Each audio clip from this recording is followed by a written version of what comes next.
What's good, everyone? Local Iceman here. For today's video, I'm going to show you how to switch a wheel on this Blademaster skate sharpener. Nothing too complicated.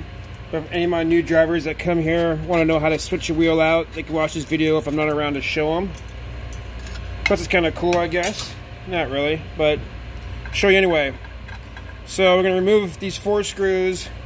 I already have the diamond dresser sitting on the side over here. Pop this plate off right here. Get yourself this tool right here. It comes with the machine, or you can order it through Blademaster if you've lost yours. Get a little twist there. We got this little nut, big looking nut thing. It's a little washer deal. And a wheel. So here's the new wheel. And here's the old one right there. We took this down. I could take it down a little bit further, but we took it down pretty far. While I have it open, I always like to clean it out. Sometimes I spin it, make sure there's nothing in there.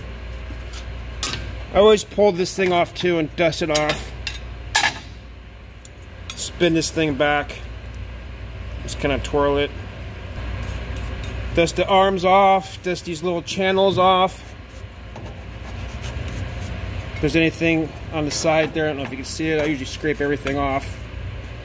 Now, an old driver that came from another rink, they said that they used to put lithium grease, like white lithium grease, in these channels here to get it to track a little bit better. I think that's a little bit messy. I've been using the all-in-one oil, but this premium lubricant's the best thing. Unfortunately, my little spray tip's broken off, but this stuff is 15 bucks a bottle, so I'm going to be using this all the way down. So I'm just going to kind of spray some lube on there. Do it over this little cardboard, that way I don't get it all over my workbench here. Let's do the other side here. Just a little bit. Right after it's nice and lubed up, you can just stick this thing on here first. And this piece on one side here, it kind of it goes inward. It's kind of hard to press in there. But you just stick one side on, then the other side, just like that. Just gonna put one of these wheels on here.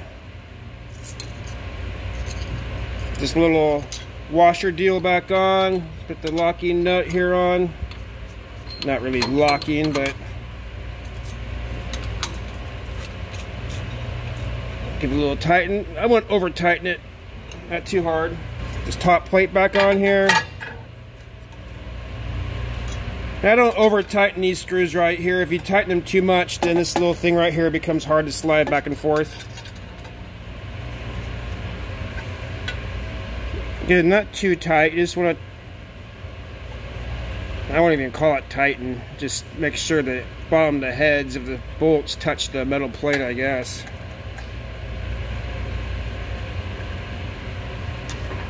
And make sure you put this thing back on here. When I first started here, these weren't even here. I think I sharpened skates for like 7 or 8 years before I saw these in the catalog and ordered these little protector deals. And I got the other one right here. And you just want to adjust this thing right here so it doesn't rake against the stone there. I kind of go back as far as I could go, up a little bit.